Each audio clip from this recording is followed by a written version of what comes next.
Welcome, guys, if you're watching online. We thought this would be a really cool idea just to touch base whilst we're all self-isolating and do a little live stream and just share a little bit, have a conversation and yeah, just see where everyone's at. So I thought maybe to start with, we could go around and just intro who we all are and maybe also share where you are right now and how you're feeling. Mm-hmm. Do you want to start, Mario?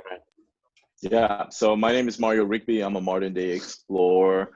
My claim to fame is that I do crazy expeditions in order to challenge the way that people explore the world and adventure as well. So Africa, I did a walk across that continent for 2.5 years by foot. And I kayaked 2 months across one of the largest lakes in the world.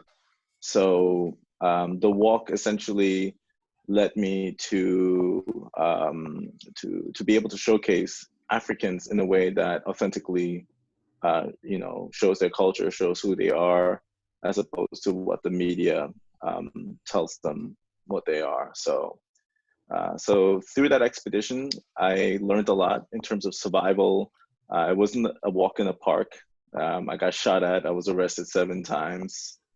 I got to meet rebel leaders. I got to have all kinds of diseases, malaria, et cetera, et cetera, et cetera. Wow. So these are the kind of things that I think a lot of people are not engaging enough of, which is the real authentic experience of the world, as opposed to, a lot of us, and I do this as well, is we travel and sometimes we go to places and we don't necessarily showcase the authenticity of this land or of the people of the culture. So, and in doing so, I'm also changing the narrative of what it is to be an explorer. It's no longer the British white man climbing the mountains, but now, the explorer can be a woman, the explorer can be a person of color or anyone else. So yeah, that's me. Awesome, bro. And how are you feeling right now with this whole kind of situation going on? So I kind of mentioned this a little bit earlier, actually, before we were live, and I was saying that because of the expeditions that I do, like I just recently finished cycling across Canada, and I did that in about 2 months. And the process of doing those kinds of things, you have to isolate yourself. You do have to do all those things that we're doing currently right now. So to me, this is kind of like my job, really. And it's really interesting because watching people go through it is what's really fascinating me right now, because I do this willingly and people are freaking out the fact that it's happening to them in terms of isolation, in terms of complete shift of change of their reality, of their world, of the way that they have to adapt and change. This is quite interesting because to me, this is essentially what I strive to do. Right now, I'm in Toronto. So Canada, I think, is doing a wonderful job at isolating, and the people are very, very willing to be part of the community to help with the whole process. So people are quarantining, and I think we need to possibly push when it comes to the homeless and also the indigenous people in rural areas as well. Mm-hmm. Cool. Do you want to intro yourself, Katie? Oh yeah, my name is Kati Morton. I'm a licensed marriage and family therapist, and I have an educational YouTube channel where I just talk about all things mental health. And I think I feel like it's been a very rapid change when it comes to COVID-19 and like how we're responding and then how we're reacting. And my goal really lately has been just to offer people insights, because I don't know about you, but I like to know why I'm freaking out or why I have anxiety or why I feel this way. So that's been a lot of the research I've been doing the past week or so has just been around that, like what is it that's causing us to feel this way, and then offering tools to help me calm us down. Because I always say this to my audience, but if you don't watch my channel, like even though I know better doesn't mean I do better. Like I'm learning along with you, and I'm having a tough time too. So yeah, just different tools and techniques and ways we can feel calm in the middle of the storm, because it's a very scary and uncertain time for a lot of people, and everybody should be doing their part. And I feel like my part is just to help educate and help people understand. Awesome. Amber? Hey, I'm Amber Whittington, Amber's Closet on social media. It's hard to follow those two, like really, but I am an activist and I like to just speak up on things that are affecting our society, and as well as tell a lot of the stories that aren't being told in media as far as politics, things going on that we should know about, and as well as just like spreading some good positivity. And yeah, I'm like in the middle of writing down a bunch of things for people to do if they're stir crazy, or how to, you know, calm down in the situation and think about it strategically and not further like panic themselves or spread or allow it to keep spreading hysteria, because it's not going to help us individually, as a society, as communities, or anything. It's just going to further tear us apart. Yeah, amazing. Yeah, I'm Louis Cole, Fun for Louis. I have been traveling. Me and Mario actually met in Kenya when I was traveling there, but for years traveling, daily vlogging, and recently I've based up in LA where I am now. And yeah, I live in a house with 8 people. So it's been a whole nother dynamic trying to self-isolate, because some, people are in different parts of the spectrum of caution, and some people want to go out more, other people don't want to leave the house. So we've had to kind of come to some compromises, and there's been a whole emotional roller coaster over the last few days of figuring out, how do you do this when you're living with a bunch of people? Because once one of us breaks the quarantine and goes out, we're all at risk. So it's really interesting thinking from that perspective. And yeah, I'm just really excited to be able to like host these conversations. And I think we could do a lot more live streams like this, where we can have just chats about how we're coping with it, but also maybe some advice or, you know, conversation from our audiences that are watching right now.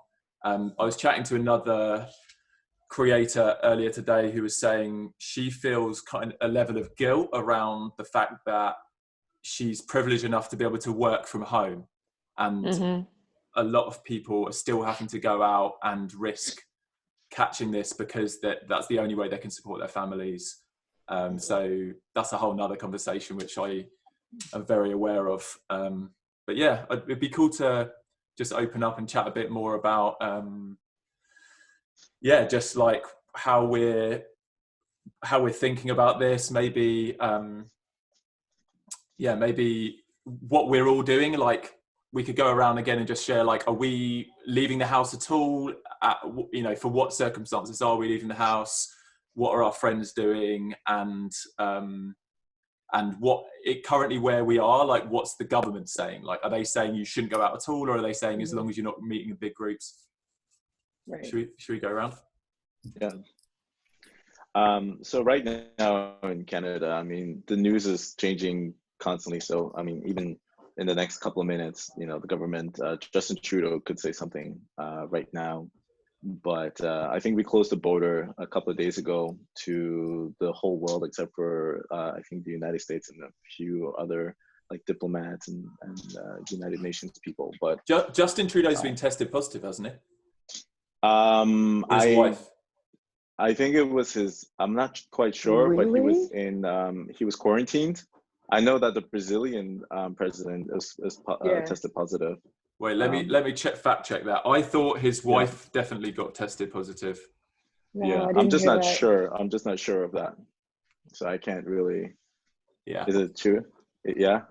Well, his wife is definitely positive. I don't know if he's been tested positive yet, but either way, it's kind of like, it makes it so much more real when like people when like, our leaders, Idris Elba, and like, you know, it's crazy to hear these people. Yeah, it's quite interesting to see how things are unraveling. I think it happened quite quickly, and just like in Canada, it's like everywhere else in the world. You look at the grocery aisles and they're completely empty. People like kind of going overboard when they're hoarding, and I think it's a human psychological thing where people just want to feel like they have something to feel safe, you know. And I think I know toilet paper seems like a small thing for a lot of us, because there are like large parts of human civilizations that don't even use toilet paper. It's literally not the most essential thing, but it makes you feel safe. And this is something in our society because they don't know any other way to be, possibly. So when you see things like that happening, I think it's the duty of people who do know what to do in those situations to help advise those that don't really know in a calming way. Have you prepared all the food you need, Mario? Like, were you already prepared, or did you go out and like bulk buy, or are you just relaxed and you're just going to buy food when you need it? A little bit of both. So I always kind of just have those things in my cabinet already. So all I needed to do really was just to make sure that I could cover maybe another few days. So I never hoard and never try to like go crazy and buy too much more than you need. I think most people buy more than what they actually need. By the time this is over, there's going to be an influx of people having wasted food in their homes. This is what we're going to see. Because, you know, the virus, as we know, even if it goes at full potential, will, like, you know, the US population, I think it would probably, let's say if it was like full blown, they said that it would roughly affect over 1 million people in the United 1.2. States. Sorry? 1.2. Yeah. 1.2, right? So, you know, that's a lot of people, but at the same time, it's not an apocalypse, right? So it's still a pandemic and it could be very severe, but it's not an apocalypse to the point where you need to hoard your food for months on end. Yeah. And it's interesting. I understand what's going on. Like, I understand why people are doing it. Like you said, it's a way to self-soothe.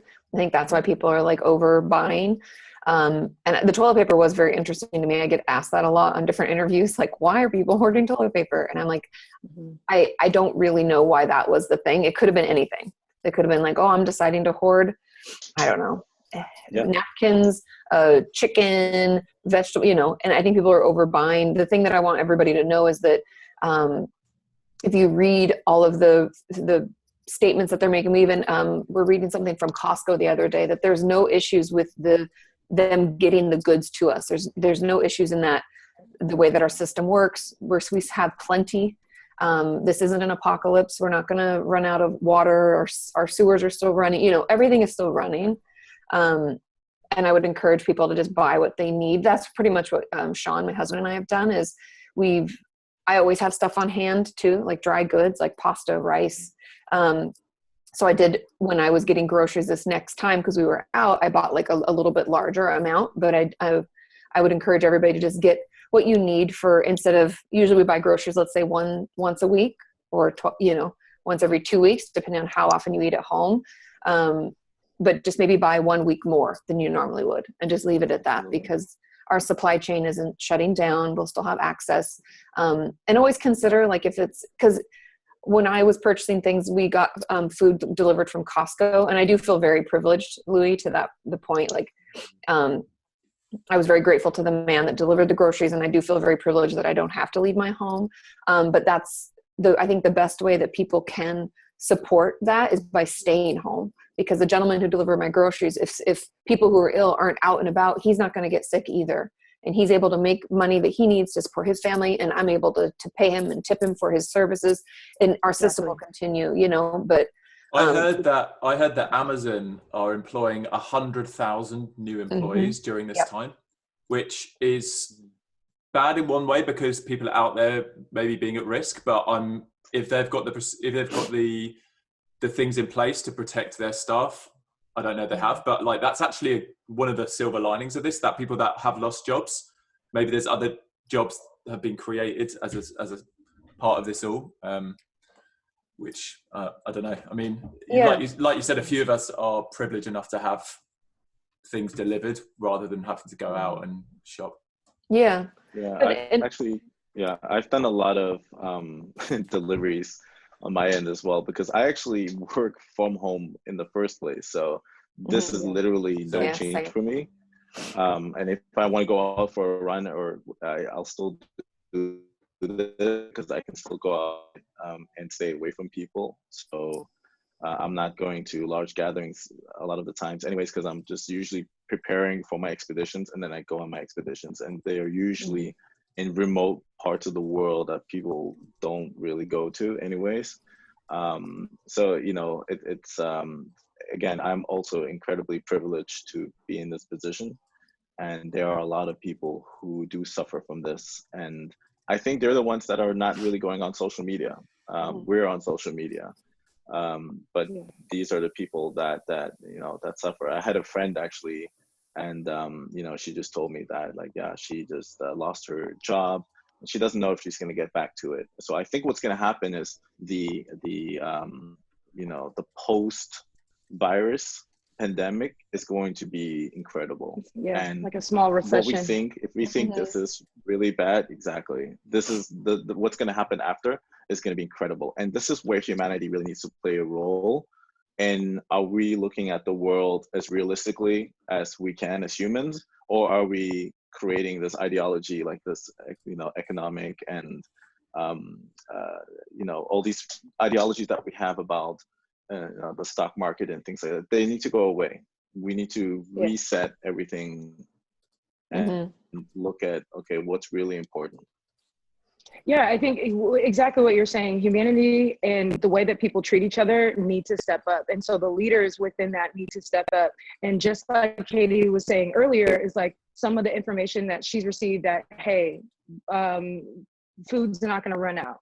If things like that were communicated ahead of time from our leadership, then there wouldn't be a mass, you know, panic amongst everyone. People wouldn't be treating someone. I keep seeing videos of people steal elderly people's hands, things like that. That's already where information that made people more confused and made people automatically start going against each other. And even when I went out yesterday to the store, and I've been preparing for this for a while. I knew that it was going to get to this because I feel like with how they handled it, knowing how long we've known about it, I already knew that it was going to come to this. And it's almost like maybe they wanted to see how we were going to react to it. And so they're kind of doing it. But I've been preparing for that for a couple weeks now, knowing that it's going to get to this. So I only go out when necessary. But when I did, I tried to just be really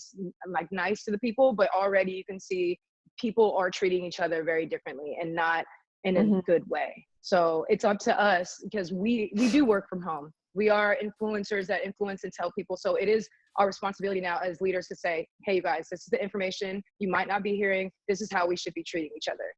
Yeah. And we should be treating each other that way anyways. Like, that's what gets me. Like, in life, I've always said, like, it costs me nothing to be kind, you know, but it takes from someone else if I'm like hurtful or, I don't know, just a jerk in general. So it's like, just be kind. We're all feeling the panic. If you are asymptomatic, you know, wash your hands, go check on an elderly neighbor. People are scared to go to the grocery stores, you know, because it's overwhelming. And I think that there's lots of ways that we can step up, help our community.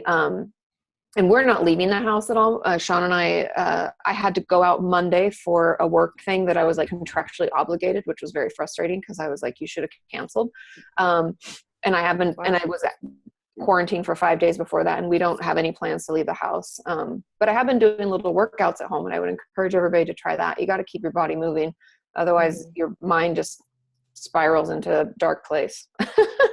Yeah, I went out for the first time in 4 days yesterday for a hike, and we were like thinking, okay, you know, it's outside, there's probably less chance of being, you know, in a confined space with other people. But even then, like, we were on a narrow path, we walked past multiple strangers, and I'm like, oh, this, you know, I don't feel at risk, but I also think there's still a chance. Like, it's still, you know, I've still probably walked in close vicinity to like 20 people. Yeah. And it's like, even then I'm thinking, it just takes one of those people to sneeze as they're walking past me or something. I don't know. I just imagine, like, I think the thing that I've noticed through this is, like, a few people are operating, well, a lot of the world are operating out of fear right now, and that's triggering all of these mass hysteria and stuff. But I naturally don't feel fearful of things, and I'm an optimist, and I'm like, oh yeah, no, everything's gonna be fine, like, even if I catch it. But part of me also is like, concern is still important, even if you're not fearful. Like being wise, concerned, realizing like even in my house, like there's one of our housemates has like a lowered immune system, so they're more at risk.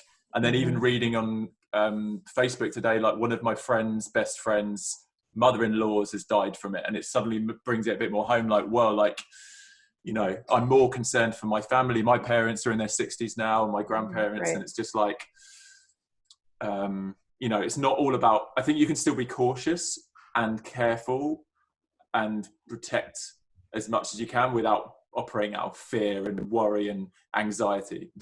Yeah, because I think, and I don't know if you guys agree with this, but it's what we're being asked to do is a very like American or North American way of thinking, where it's like, it's not about you.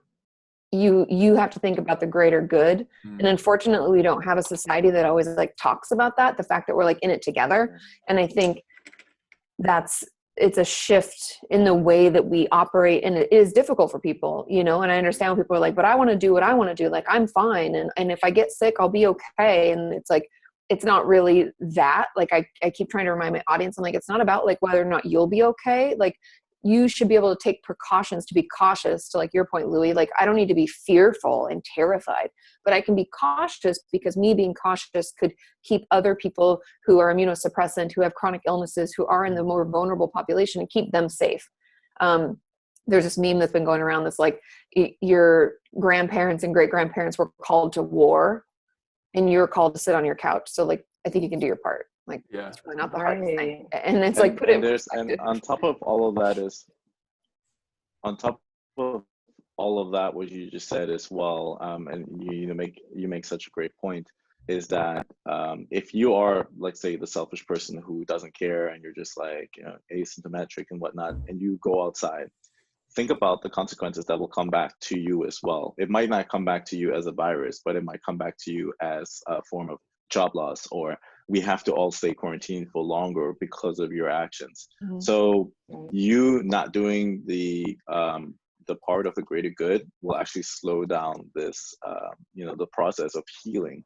And so if you wanted to think about community, think about it in that sense. You don't have to actually think about it in the sense of like, oh, I'm gonna not harm this person, because some people don't care, and that's just the reality of the world. People just don't care, or they don't and take it we as have to take serious. that into consideration. Yeah, for sure. And we do have to take that into consideration. We can't just like assume that everyone's going to do the good thing. So how do you motivate those particular people? When I was in parts of Africa, when I had to meet with one of the, I'm not going to say who, but they were part of the Renamo factions, one of the rebel soldiers, I thought to myself, this person could kill me at any point, at any time. It's so easy because I'm so vulnerable. And in my mind, I had to think differently about motivation, because this person doesn't care about human beings. He kills them for fun or for whatever reason. And, so this guy is like used to massacres, and he comes up to me, and what stops him from doing that to me as well? And the thing is, like, I was able to motivate him by giving him a certain value that goes back to him. So what value goes back to those people who don't care, right? So everyone has a motivational factor. We can't just say like, oh, people don't care, so we need to stop. We have to look at what motivates those people as well. And we all have like financial stuff, right? Like, I'm sure everybody is losing money, whether they want to admit it or not. Like, and I think the sooner that we all just like stay indoors, the sooner we can like flatten that curve and get back to regular life. So it's like, if you keep going out, you're like prolonging this problem. And then if we just all can like do our part, then we could nip this in the bud, and we could, be back to regular life. You could go out to brunch, you get drunk with your friends on the weekend, do whatever you want. We just have to wait, just like hold it a couple weeks here. Exactly. I posted a video yesterday on my Insta story and on Twitter about what social distancing will do versus if we don't. And it was like a diagram to show you how quickly it will dissolve and how we will get better quicker if we just go ahead and suck it up. And this is something that I've had to talk to a lot of my content creator friends this week on, helping them find ways to shift their content, because clearly people inside, more people are online. So go ahead and make your content but when there's people that are so used to being outside, like, for example, a good friend of mine, he is a prankster, right? And I think he's crazy with what he does, but he goes and he bothers people at Walmart and all these different things like that. He was still doing that. And as of this morning, and one of the reasons why I was late on here is like, he had to be taken to the hospital this morning. We don't know, like, you know what I'm saying? He's not feeling well, but this is my thing is like, if he would have taken this seriously, what my sister and I had been telling him, and change his content up and figure out how to entertain people and not expose yourself, this wouldn't be a concern.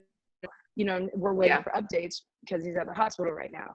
And so it's just really like kind of what you were saying, Mario. It's like people, but it's like we just need to get certain people to stop panicking and other people to take it seriously and just all meet somewhere on the same page. Like that's really what we got to do right now. Yeah. I was thinking, I'd love to hear maybe concerns we all do have still, not necessarily, well, and fears if people are feeling fearful of catching it. And then after that, maybe we could move on and start talking about maybe some of the positive things that could come out of this. But I wanted to start by asking Mario, you said you got malaria. That kills a lot of people around the world. I think is it the #1 killer, possibly? But were you feared? Maybe. Well, I know. Maybe. I think it might be. I think so. Yeah. Was there any fear involved when you got it? How seriously did you get it? And were you, when you were in these countries where there's a high malaria chance of getting it, were you kind of just like, yeah, I probably will get it? Like, were you scared of getting it? Yeah. No, that's an interesting question, because that actually puts you into the mindset of like an explorer who would survive these kinds of situations. And the way that I looked into it, because so I received malaria in Malawi, and it was cerebral malaria, which is the worst kind that you can get. It's the one that goes to your brain and essentially shuts down your brain, and you're dead within less than a week. So this is really harmful stuff. And I knew I was walking into that. But what I like to do is, I always take a survey of my surroundings, of my environment, of my surrounding environment. And I think we should do the same. So everything I say now, we can apply this to this particular situation. I take a survey, and the survey is essentially the environment, like what's there, what are your threats, and what are multiple different ways in which you can avoid the threats. And if you do get it, what can you do? What are multiple different things that you can do? And I think a lot of people already understand this. So right now we understand the virus is out there. We understand what the virus is, and we understand that we need to wash our hands and social distancing. It won't eliminate everything immediately, but what it will do is it slow down the pandemic, and it'll eventually crush it. So when I had that malaria, it just happened out of nowhere. And that's because I think there was this one night it was at a party in Malawi, near Lake Malawi. And it was the one time I didn't wear long sleeve protective gear. And, I didn't go to bed before 6 o'clock, because usually these, in this particular region, malaria mosquitoes come out after 5 o'clock or something like that. And I was out past 2 o'clock. So I was intoxicated. I was just all these different things. And so I became careless. And that's how I received the malaria disease. And I think I could have potentially avoided having that, because it was really life-threatening. Within the second day that I felt the symptoms, I was hospitalized because I had passed out in the public. And it was definitely one of the worst feeling things I've ever had in my life. Like, we're talking convulsing diarrhea, sharding diarrhea, and just like, it felt like a flu times 100. Like, I can't explain that, and when you have it, you can understand why people die from it constantly, especially children. Children are the most vulnerable. There's no way. When I felt that, I felt like, there's no way that anybody could survive that if they have an immune system that's a little bit weaker than mine. There's no possible way. And when I went through that process, and this is maybe even the process that a lot of the patients go through who actually have this virus, we have to remember this is a reality, and people do get this, the COVID-19 virus. And, I felt like I could die, but I didn't focus on the death. I didn't focus on the dying. I focused more on what do I need to do right now in order to survive. And there's a possibility of dying, yes, but if you focus on that, then you take away your attention on what you actually need to do right now in the moment, on the spot. And so this is the approach we need to take as well when it comes to this virus, this pandemic, and also trying to encourage this kind of attitude with your friends and with everybody else that that cares to listen to you. What about you, Katie and Amber? What are your main concerns right now, and maybe how are you coping? I think my main concerns are really just this. Like, actually, has nothing to do with me at all. My mom is in Mexico. She was on vacation when this all happened, and they go every year around this time for 2 weeks. And she doesn't have any like respiratory issues. She technically isn't in the vulnerable population, but I'm worried about her, and I'm just hoping everybody's doing their part. And the thought of her having to go through an airport and be screened is like giving me a lot of anxiety. So what I've been doing is like a lot of thought stopping, because I can just spiral in. I think the thing for me is like I have to easily and quickly recognize what I have control over and what I don't have control over. What I have control over is myself. So I can stay in my house, I can do my part, I can wash my hands, I can, protect other people and hope that others are doing the same. And so when my brain starts to think like, oh my God, what if she is sick? And like, oh my God, and I can't even get to her. Cause like, should I put that threat out there? Should I even try? Cause she doesn't live close to me. Like, she lives in Washington State. And so I'm like, oh, sorry, there's a helicopter. That is crazy. We've been hearing more and more of them. I'm like in a flight pattern. Anyway, is I can like focus my energy on like a good vacation that I had, or a trip I want to take, or a happy memory, just to stop the thoughts from like going into like a really dark place, or like worried thoughts, because worry doesn't really get us anywhere. It just makes me feel worse. So I've just been doing that, and then distracting with like being a resource. How can I help others? Is there something that I can do, like taking action where I can, so I don't feel so stuck? Yeah, and I've been feeling better, so just one day at a time. I think I'm similar in the way that I think the optimist in me, I think the realist in me makes me feel like at some stage I probably will get this virus, even if it's after the curve's flattened. The optimist in me feels like even if I get it, I think I'm, healthy, strong, I eat well, I'm doing a lot for my immune system, and I feel like I'll be fine. Like my main concern is for my family, really, knowing that I've got an elderly grandpa who's got a weakened immune system. My mum's only just stopped going into her office in London. My dad literally messaged me whilst we were on this call saying that he's a high school teacher, and they've just been told by the government today that they're shutting down the schools, and they're cancelling all the exams this year, which is kind of crazy. Wow, that's crazy. So Right. he'll be going home, but up until until the end of the week, he's around hundreds of people every day. Yeah. And then he's going back to where my grandpa's living with them at home. So for me, it's like, this is a huge concern. Yeah.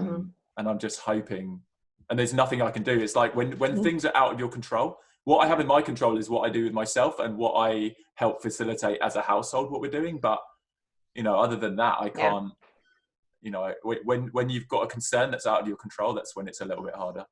Yeah, agreed. For sure. I wanted to actually make a point about self-isolation, because there are times where I think the longest I've been alone on my own was probably 3.5 weeks to a month in the desert, and that was torture to say the least, because I've never been that way, and I'm a super social person. I love being around people. I always host like parties and stuff like that at my place, but the way that I survived that, because is essentially my mindset was this: you either die, and I'm going extreme here because this is being in the desert, and if you don't take precautions, you can easily die. So it's either you die or you become your own best friend, right? So in this situation, it's like you can either suffer or you can harm others, or you can learn to become your own best friend. And if you do not become your own best friend, and that requires a lot of truth within yourself.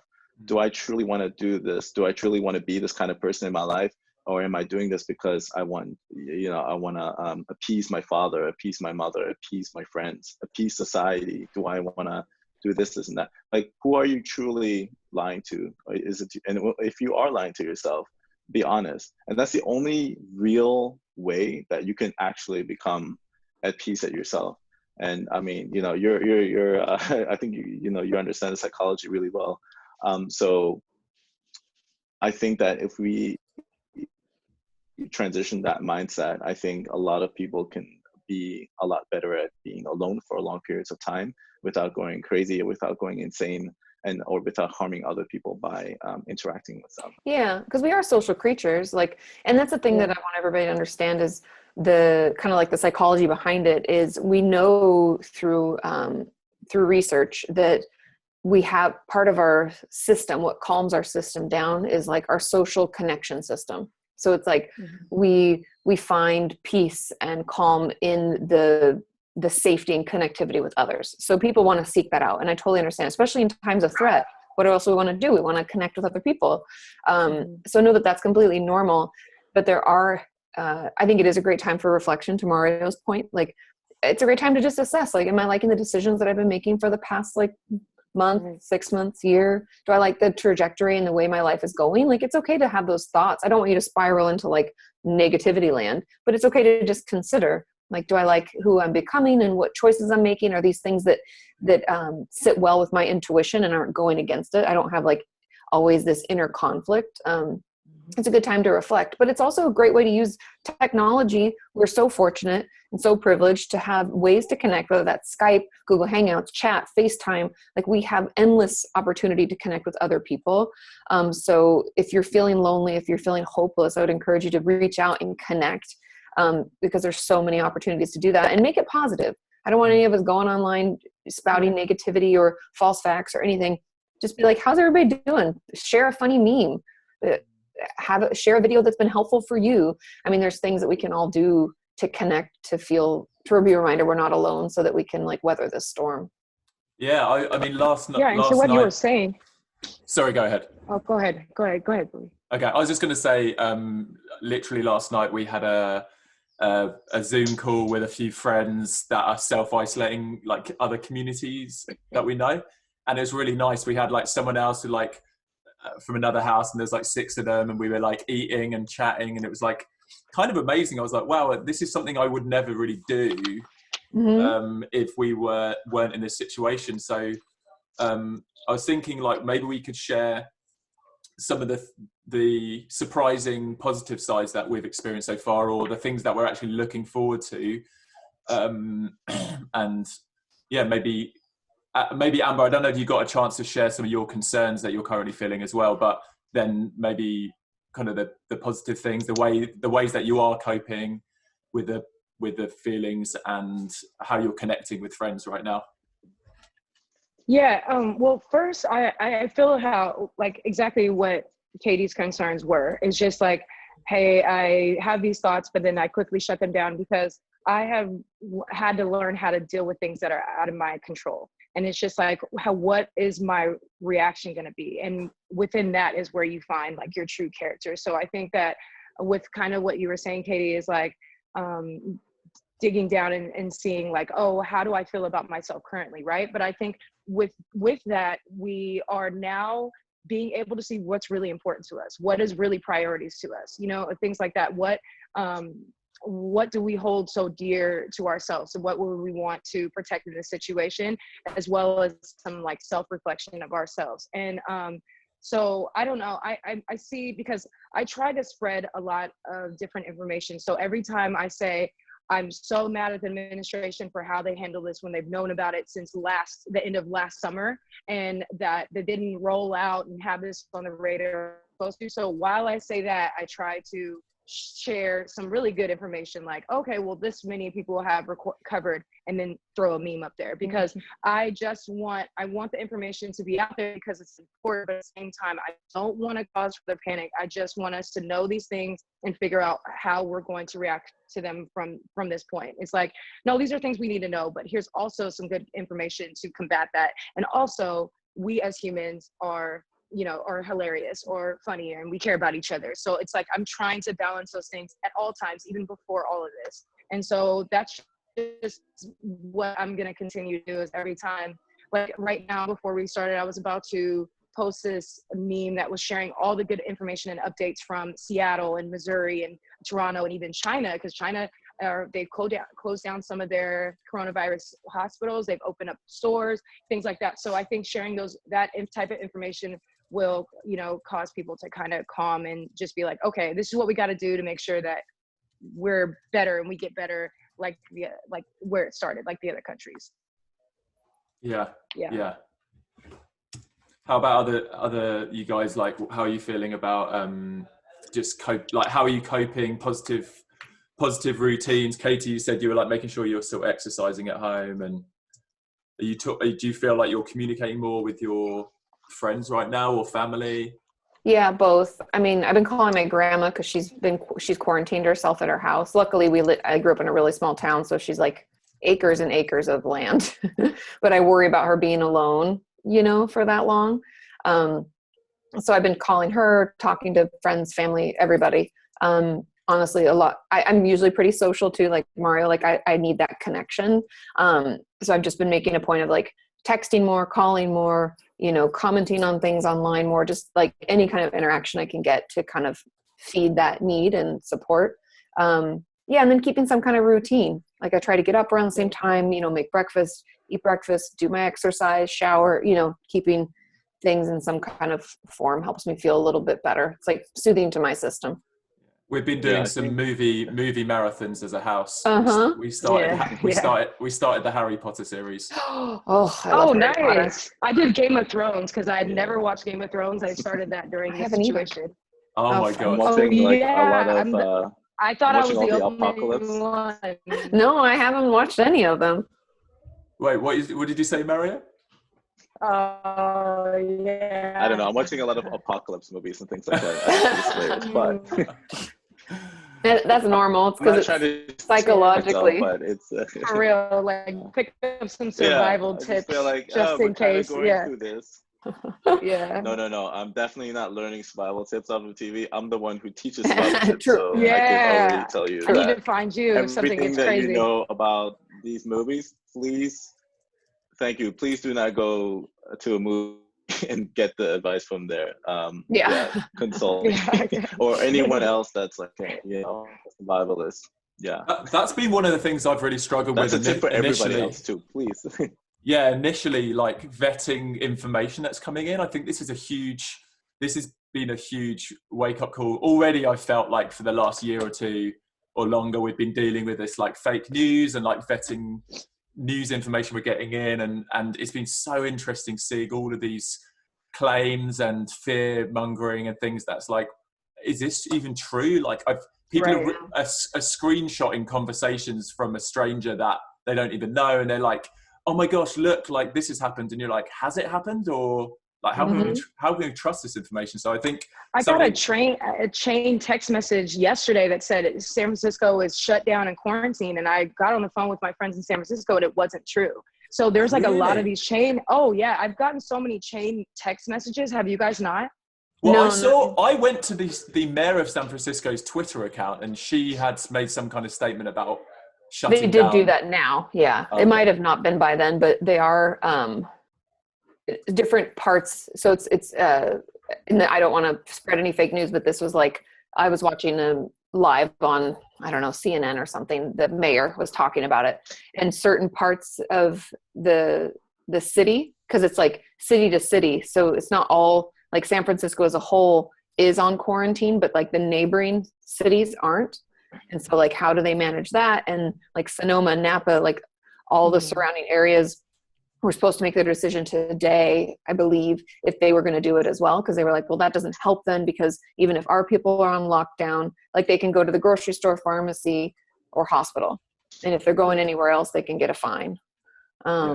Poland's doing the same thing. But yeah, it is hard to vet. That's why I don't know about anybody else, but most of what I allow myself to like digest is through either like press, like the actual person is talking, the mayor of whatever is talking about what they're doing, or CDC, World Health Organization. Yeah. I mean, it's just easier for me. Then I can also just read the updates in the morning or at night and then just be done with it. So I'm not spending hours like stressing myself out. Mm-hmm. Yeah, I think the number one thing, again, this is another survival tip, is just try to get your sources from, you know, the most legit information, and even from the most legit sources, but even they might not have the best sources or the right sources, but it's probably better than your friend who you know, a friend of a friend who is sending you chain emails. Yeah. So first of all, I never even really look at that information. If I see it, I just see it as like a story, fairy tale kind of stuff. I look at scientists. Scientists know essentially what they're talking about, especially if other scientists agree with them. And I think this is the reason why we've in society come so far to be able to communicate with you guys, is due to science and engineering. So I think we need to keep like listening to them. Yeah. And, you know, I actually, I think it was like a few days ago, I was in an Uber, and I should not have been in an Uber, but you know, that was like early stages. This woman was telling me that in order to get rid of the virus, you need to apply heat up your nose or something like that. And so you have like a heater or a blow dryer, and you just like breathe it in, and it like cures your virus. And I'm just like, oh my goodness, no. So yeah, there's all this information that that's out there. But if you go to like World Health Organization, or if you go to like cdc.gov, places like that, they have like legitimate, up-to-date information. Please don't go any further. Don't look at conspiracy theories. You know, those are very dangerous as well. Again, they could be right, but the chances if they're wrong outweighs the chances it costs that they're too right. much. Yeah, agreed. Yeah, I'm a conspiracy theorist. Yeah. And I have to calm my brain down and write lists. I wrote a list for myself of things to do while I'm stir crazy, but I'm going to make a video of it later today, actually, like 2 things, just giving the basic information that people need, like what's social distance, what's hygiene, what to do if you're feeling sick, who to call, where to get your information, like you were saying, Mario, the governments and certain websites and things like that. And that's going to be the first video. And the second video is like, what are some things that you can do while in this hibernation, is what I'm going to call it, because people are saying quarantine and they're saying social distancing, but those are different. There's different things, which I just recently found out, like your quarantine if you're feeling ill, and your social distance is just making sure that you're not. And then there was one more name, which is like people are getting mixed up. So we got to have the right lingo and the right language in what we're saying and we're giving off. And then so a couple of things that while you're in the house, it's like start a passion project that you always wanted to do. Like you can't keep dwelling on what you cannot control. So then just do things where you feel productive or feel your best self. Download a meditation app or a fitness app. And like what you were saying, Louis, like have Skype calls and FaceTime calls with your family or your friends. And, you know, I saw this meme of like this older couple that couldn't go on their cruise. So they sat in front of their TV and put like ocean water on their TV and sat there with drinks. Like make the best out of the situation that we can, because at the end of the day, we're going to adopt better practices, hopefully, people as a society. And that's one of the things that I see in the situation is like people are doing things that we already normally should have did, like just better hygiene, adopting better practices on how we sanitize things. Like those things we should have already been doing. So I hope that these are going to be practices that we keep after this. And that's why I have a positive mindset with this. I'm like, okay, people just needed to learn how to, sanitize things or be clean, but also like priorities and things like that. So yeah, even as a country, like I was reading something, and I don't know if I didn't fact check it. It's not really important. It was more that like Taiwan and them have had pandemics already. So they had like things in place to help better manage it. And they kind of were able to navigate the waters more honestly better than we did. We, as like the United States, we didn't really have a plan in place. We haven't had to deal with something like this. What do we do? And so the silver lining to it all is that like, now we know, you know, so if something does happen like this again, hopefully we'll have like certain protocols in place that like, okay, this is happening in another part of the world. We travel too much as a world. We're so connected. Okay, what do we do? Okay. And you know, there's things that are already in place. And so I think kind of like Louis circling all the way back to your final, like one of your questions about silver lining, to me, that's the silver lining, is like, now we'll be better. And I don't know why hand washing is such a surprise to people. I'm like, how come people haven't been washing their hands? This is disgusting. Yeah. No, I totally agree with that, because if the mortality rate of this virus was way higher, like 50%, you know, this would be the end of the world. So it's like, it's amazing that it has a pretty low mortality rate. I don't know compared to other viruses, but it's it's almost a test run for something that could come in the future. Yeah.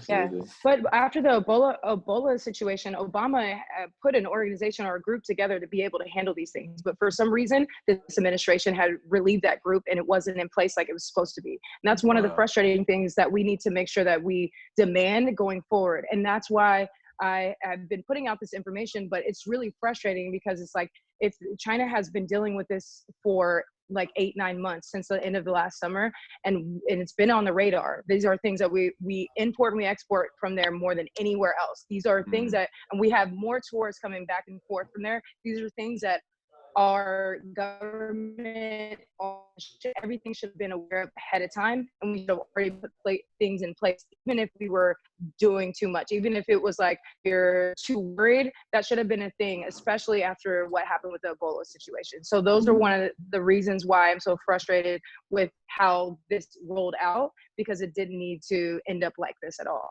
So we just have to hopefully be better, but really these are one of the things that we have to demand in the future. Yeah, I'm really interested to see how each nation is going to take responsibility after the fact. Yeah. I think because you know, as Canadians, we're like looking, you know, we're right on the border of the United States, and we're looking at what you guys are doing, and sometimes we're kind of shaking our head, but then we're also looking at like, you know, we're going like, wow, that's amazing. That done a long ago. So, you know, there are, I think, nations are going to start coming together and start thinking like, well, we need to change our leaders and we need to change our policies. You know, if you go to Africa, like particularly in Eastern Africa right now, a lot of the people already wash their hands before and after each meal. In fact, if you don't do that, they think that's really strange. So, you know, I mean, normal hygiene we're not doing it here, that's how it should be. Yeah, we will probably change. Exactly. Before we carry on the conversation, so I think culture and policy. Sorry, I was just going to say, before we carry on the conversation, there's. Oh, I was just going to close by saying. Okay, go. Oh yeah, it's not coming. Oh, okay, yeah. Sit down. Don't worry. Go on. Sorry, I was just going to say, we've got about 10 minutes left until it's been an hour. We can go over a little bit, but I just thought we could ask anyone watching any questions you have, and then we can carry on talking whilst people are writing some questions, and then we can look at those questions before we end the call. But yeah, so yeah, anyone watching, ask any questions from any of us, anything at all about this whole situation. It'd be really interesting to see how other people are dealing with stuff back home. But yeah, carry on, Mario. Sorry to interrupt.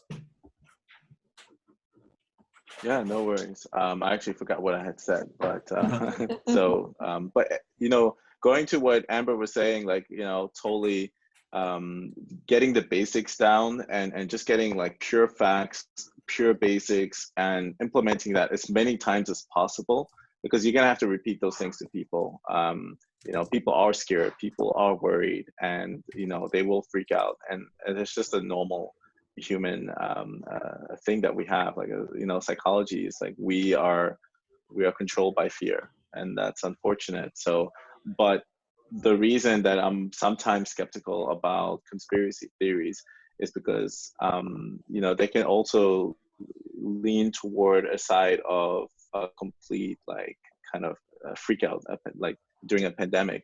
when it doesn't need to be. We already know that, you know, the virus, if it went full tilt, would probably only kill like, I think it's just over 3% of the human population. So, you know, we have to look at the numbers, and then we have to apply, you know, how much we should worry about those things. I was going to follow on from what Katie was saying earlier about some of the positive aspects of this. And I was just thinking, like, we're feeling a lot of concern right now about the people that are isolated, that don't have anyone to talk to and don't have friends around and aren't communal living and stuff. But maybe this will hopefully push us to realize that there are a lot of people who are living in isolation already that are super lonely. There's like an epidemic of loneliness happening already. And this is just bringing it to the surface and like making us realize, like, not only in this extreme situation should we be caring about our neighbors that are, you know, can't get out for whatever reason, or are trying to isolate themselves. Like, maybe this will be a prompt for society to just realize that, as you know, that we can look after and care about those around us more than we currently are. Yeah, I think the shift, I agree with that, Louis. I think it's like that shift we're talking about from worrying only about ourselves and it being like more about the greater community and like what ripple effect do I have on the people of the world. I think that thinking about that in life, there's nothing but good that comes from that. So I think that a lot of that could be, it's a great learning for people, and it's also a great connector, because we're like, oh, I'm not alone. Things that I do don't have any, they have repercussions to other people. And it's just I think it's a good reminder. Yeah. I was thinking, like, just with the video call stuff could be, you know, I think I've realized that I really want to do more times where I can engage with people around the world, whether it's my audience or friends or family, just having like, just the simplicity of like having a meal together and setting up, or even if you're you're working and I've done it before. I've just set up like my friends there. We're not even having a full on conversation, but it's just feeling like someone's there's with you. Like you're having a meal together. Yeah, I think it could be really cool to experiment with stuff like that right now, as we are, as a society, more fractured and isolated and disconnected already, let alone with this situation. I think it could be cool to look at how do we, as technology is advancing and we're able to have video calls from all around the world, it could be a really cool way to like harness that technology to connect together more. Yeah, well, I think also this pandemic is going to possibly boost the advent of technological advancement, because if you look at, you know, what are we required to communicate? You said, you know, Katie, that we're social animals, and we are. And, you know, if you're a technologist, if you're an engineer, you're going to design technology that will boost that more, right? So I think what's going to happen after this is we'll become a lot more technologically savvy, I think, because people will have no choice in order to communicate, in order to work.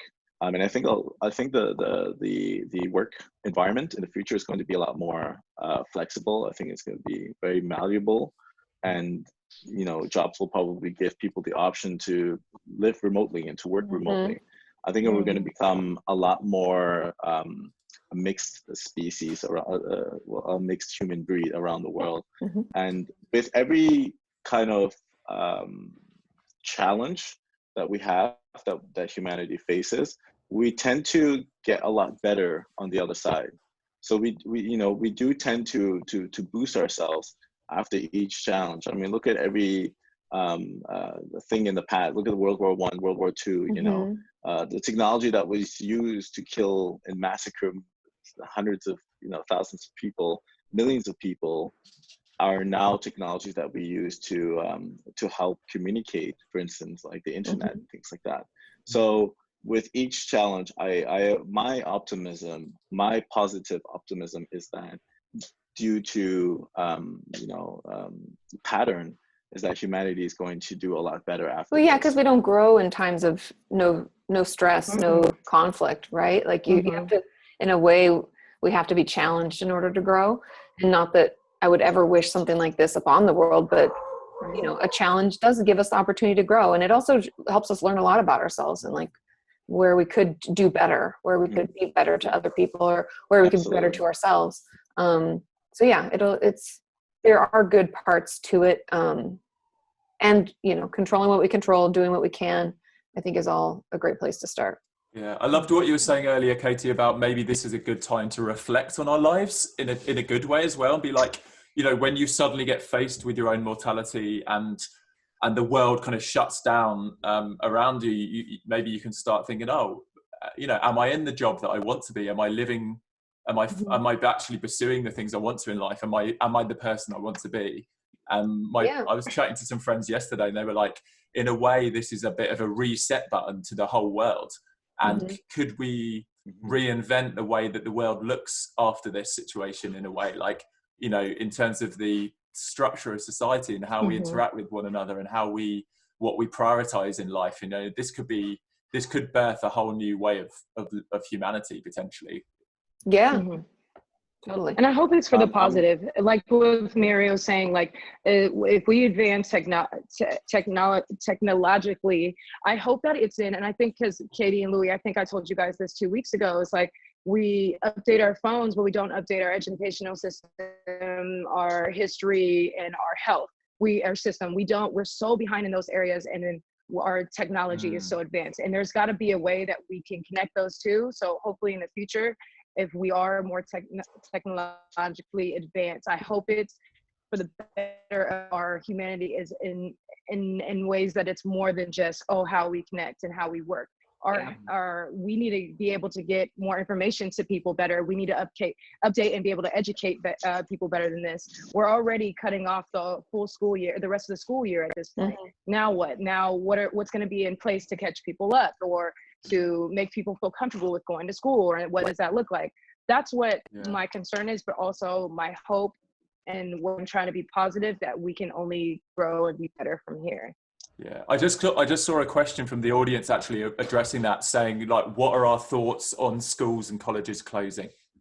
I think they should be live streaming things. It's easy technology. I think there's a lot of ways we need to, and I don't know there's probably a lot of things I might not understand, but I think by and large, we have the ability to live stream. And I think this allows teachers to do their job. And it also allows, so then they can get paid and kids can get educated and our system can keep running. I think there's a lot of things that can be done remotely, kind of like, to both Amber and Mario's point about like, this is a way for us to change the way that we work so that we can continue our society going. Because people are talking about, how this is going to affect people. I mean, I'm worried, this sounds like kind of silly, but I'm worried about people who are hourly workers, people who normally have jobs, like a lot of the social services, people who serve you in a restaurant. There's a bunch of things, hospitality as a whole.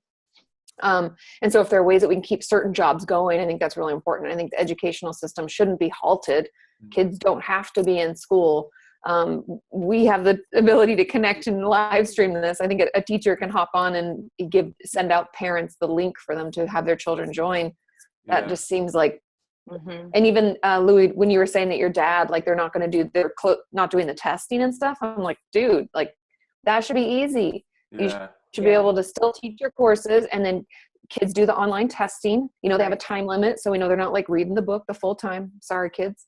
But like I feel like in some ways we have to take precautions, obviously, but there are ways to keep things moving so that we're not just at a standstill. Yeah, I'd love to hear from some teachers, maybe on another call at some point, what their thoughts are, because I was a learning support assistant at the school my dad teaches at, and I could see the potential of it being really hard to wrangle kids online, where you're like doing an online classroom, and not all the kids are there to learn. A lot of kids are just at school messing around, and like it would be so hard to like check in on everyone and check everyone's caught up with work. And I mean, I'm sure there's ways of doing it. I know there's a lot of I think my dad does a lot of his people submit homework online now, and he can go through and mark it and check and write notes and stuff. So I can see there definitely be some kind of solution rather than just shutting learning down. Yeah, what are kids going to do? Louis, yeah, I was going to say, Louis, so, I've been working with some organizations like MyPet. They're part of the United Nations, and they're doing a lot of projects that are focused on the fourth industrial revolution. So we know that a lot of developing nations, particularly the 54 countries in Africa, are transitioning into this particular phase, which is essentially skipping the first and second industrial revolution infrastructure. So, that is a traditional, Katie, as you were saying, the school system that we're in. We, or people in Africa, are particularly focused on looking at that as a very old system, and they're moving directly into the future. So if you look at the children growing up in Africa right now, they're being raised with the smartphone and the iPad, while, we had to learn like through books and paper and things like that. So, if they're looking at a chemical molecule, for instance, they can like three-dimensionally look at it and be able to tell you the structure of it, while we have to imagine it in our heads. So, and that's just one part. And then we have solar energy. There's huge infrastructures happening right now in Africa. They are transitioning into the fourth industrial revolution faster than any nation has ever transitioned into the first and second industrial revolution. Yeah, it's because happening at a leapfrog way. It's because it's jumping rather than having to completely redesign the infrastructure like we are. It's like, that's the first real infrastructure. Exactly. One of my sponsors is Yumi, which is a telecommunications company in Cameroon. And Yumi, the CEO of the company, told me himself, he said, Mario, listen, we don't invest in the 1G, 2G, and 3G networks because it's too expensive for us to build these towers. So we're investing into satellite and possibly 5G. But they're going straight to satellite. They're skipping all this other stuff. It is cheaper to get a satellite that Elon Musk, for instance, with Starlink, putting up and connecting with them and paying a monthly fee as opposed to building a multi-billion-dollar infrastructure. Exactly. And the problem is in North America, where we live, the problem with our infrastructure is that it's already built, it's established. But not only that, but our mentality and our culture is established. So you have to, first of all, convince Americans and Canadians that privacy has to be a thing of the past, for instance. We're still hung up on privacy issues. So imagine people trying to move into the fourth industrial revolution in this society. It is literally slowing us down. And then on top of that, then we have legislation, rules, laws. And you have to get rid of all those things before you get rid of the infrastructure, and then you build the new future. That is 4 steps move so slow. before you actually move forward. We've got another question from a viewer just saying, do you think this event will bridge the political divides we're seeing more and more nowadays? I'm hopeful. I mean, time will tell. I think it'll be a slower shift. People are hoping for it to be quick, but I think, like to Amber's point, people are still fighting with one another and getting more and more angry, and panic is not a good thing. But I think as hopefully like our fight flight response, which is causing, I think, the anger and panic, is like something that happens quickly and it's supposed to dissipate quickly. And so if we can kind of come down from this initial panic where we're like, okay, well, I guess we just stay at home and like make our own food and wash our hands like we should have been, and we kind of just come out of it. My hope is that we will come together, kind of like what we were kind of talking about earlier about this connecting us, and what I do affects people around the world, and just starting to think in a more connected way will hopefully start to bridge that, so that we don't feel like it's me versus you, it's us together trying to figure this out. And I think for me, like realizing like a lot of these hot topics for political stuff are things like the healthcare system in the US. I think when people realize stuff like this, like, well, people should have free testing for the coronavirus because of everybody's sake. Maybe it starts those gears turning for some people. Like maybe there should be more healthcare provided. Honestly, that's like a no-brainer. When we heard that in Canada, we're just like, wait, what? So, I mean, did you guys see the video of the girl drilling him and had to make him? So good. It's sad that she had to do that. Why does our congresswoman have to drill this man into a corner before he says, I'm going to give you guys what you should be having already, what should be automatic in a situation like this? It should be part of the protocol for a pandemic. Free testing for all. Get the tests out as quick as you can. Make sure you organize with as many testing facilities so we can get the tests tested, because that's been our biggest hang up. It should just be something I have a question for you guys. So, as Americans, how do you feel the majority of the population feels about that? Like, even before the pandemic, like healthcare, I personally believe should be universal, and everyone should have the healthcare. Because if you have an unhealthy person, that might affect the economy. Or if you have a poor person, for instance, then that person is going to rob the rich person. So to me, that makes a lot of sense, and to a lot of people, it makes a lot of sense. But why is that not? Why do you think that's not happening in America? I have a lot of thoughts about it, because I'm also a healthcare professional.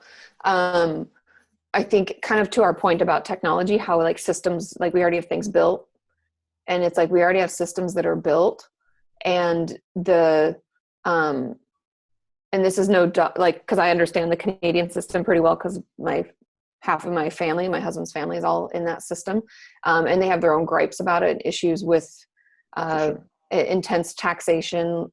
Like one of our family members got a raise and she ended up making less, so she asked for a demotion because she was like, they're going to take more, so why should I make more?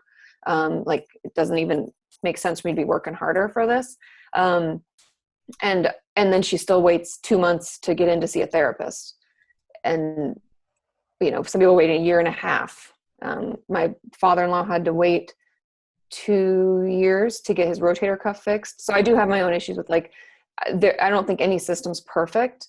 And I think in America, we're stubborn. We think that the way that we do things is correct. I don't think there's a quick, easy fix, like, oh, give everybody healthcare. Because, again, we have these systems in place. But I think we, as a entire nation, even as a world, we need to take a real hard look at how we get care and how people access care and how the systems do and don't work and how people are rigging the systems. And, I think there's a lot of, it's a much bigger problem because, for instance, and I could, like I said, this is a whole conversation for I could talk about it forever, but starting with the fact that my malpractice insurance is so goddamn expensive that if I wasn't going to get paid much for what I would do, then I wouldn't be able to do what I do, because we have this litigious society. And that's what raises the prices in the US. And nobody really wants to talk about that. Why is that not talked about? Because then for people to even turn a profit, their prices have to be higher. And people are like, how come the surgery costs this much? I'm like, because do you know how much insurance is for a hospital? And then each doctor also has to hold their own personal, it's a whole broken system, from top to bottom. So I really think that there's we need to have a deep dive understanding discussion about all the systems, why health insurance companies can make money that shouldn't be a possibility. There's so many different broken ways that this happens. And so I get frustrated on both parts when people are like, we can't do this. You can't offer healthcare to all. And I'm like, no, we can, but it's not in that way. We can't just throw another system on top of our 5 other systems that are already broken. And, I'm like, exactly. So I think there's a lot of misinformation, a lot of frustration without full understanding. So my goal would be for people to be educated about what it looks like from all perspectives. I don't know what it's like to be an ER doc, and I'd love to hear how they feel about it and what they know is going on. And even someone on top of an insurance company, how do they talk about it? What does that mean?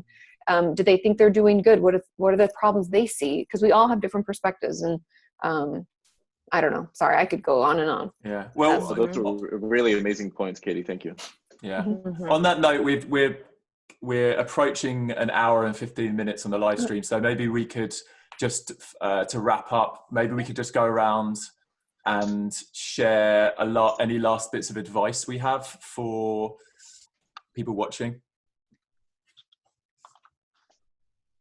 Do what you can. Take action where you can. Don't feel frozen in fear.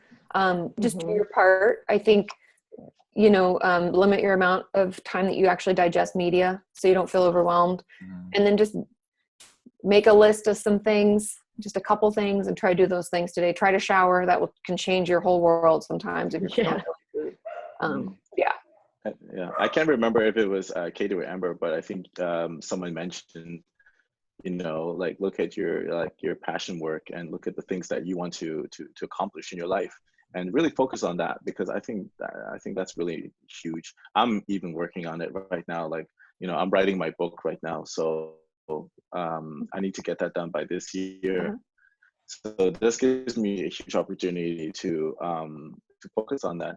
And you know, I also suffered a little bit from this, because again, I'm not comparing myself to a lot of people who actually suffer in terms of like immediate suffering, but you know, I've lost a lot of money in the sense of like talks that were canceled or events that were canceled. So you know, I have to find different ways to make income. Same. Find your passion. Yeah. And that's one of the things that I'm going to share in like these videos that I'm roll out this week, is just like how to kind of shift course and how not to allow yourself to get too stressed, because when you have a talent or a skill, you can, you know, just switch past a little bit, alter it just a little bit. Like I was explaining earlier with my social content friends, like you can find something to entertain someone in the house instead of going out and bothering people in public and things like that. I also have a lot of friends that were in some type of production that are now taking classes at home, online courses to, you know, perfect another skill or work on their passion project, like I was saying earlier. So I think this is a time where people can pick up a skill, learn how to cook, you know, get on YouTube University or an online class and learn something, and, you know, be productive with your time and enjoy this. Like I had to, at first I was very worried because all my events and things got canceled, and I do a weekly event as well, as that's where majority of my income comes from, is going to speak and doing things. So when that got canceled, I was like, okay, I had to sit back, breathe, not stress, and just say, this is because of something. I have another opportunity somewhere, and not allow it to stress me, and just say, I'm going to be productive in other ways. So I'm going to learn a skill and hopefully, you know, be able to share something different with people. So I encourage you to do that as well. Yeah. That's dope. I like that, switching it from like a worry, a stress, to an opportunity. It's like an opportunity for growth, you know? Yeah, absolutely. Yeah, and I think, I think just using this time to reach out to friends that I think all of us are in the same boat, and in response to that kind of political divide thing, I think whatever's dividing us at the moment, there's something we all have in common right now, is that we're all equally at risk of this being, you know, affecting our lives. Obviously it's affecting other people's lives more than others, but like we're all in this journey together, trying to figure out what we do as a planet. And I think that can be comforting in a way for people to realize, like, you know, you reaching out to friends that you haven't spoken to in a while. Like, I mean, I'm speaking to a lot of my old friends that I haven't spoken to in months, and you know, it's so easy to check in. You're like, how, you know, what's it like over there? How are you coping? I hope you're okay. And it's just, I think it's a really cool time to reach out to people, and you know, and also like Mario was saying, maybe doing a lot of those things that we've been putting off or haven't had the chance or space to do, and suddenly we've got a lot more time and space in our lives to pursue our passions a bit more, whether it's writing a book or learning a musical instrument, or just start teaching ourselves new things. So I think there is a silver lining to a lot of stuff. And I just want to say, for people watching this video as well, like if you are struggling financially or with a lot of anxiety and fear, and you know, maybe you're worried about family members or suffering yourself, like there's people out there, there's people to reach out to. I'd love to offer myself to be a support in whatever way. As a social good club, we've launched like a Telegram group where people can chat, and a Facebook community page as well. And also on the Facebook page and on YouTube and Instagram, we're going to be launching a lot of kind of roundtable talks like this, and interactive stuff like digital meetups and challenges and stuff over the coming days and weeks. So stay tuned, and maybe suggest in the comments as well if there's any particular topics that we could cover or people that we could get on for the up and coming videos. And make sure you go and check out Mario, Katie and Amber and the content they're going to be putting out around this over the next few weeks as well. And thanks guys for joining the call, and hopefully thanks for having us. Connect again soon. All right, guys. Thanks a lot. Yeah, thanks for having me on the show. All right. Ciao. Cool. See you later. Bye. Bye everyone. Bye. Bye.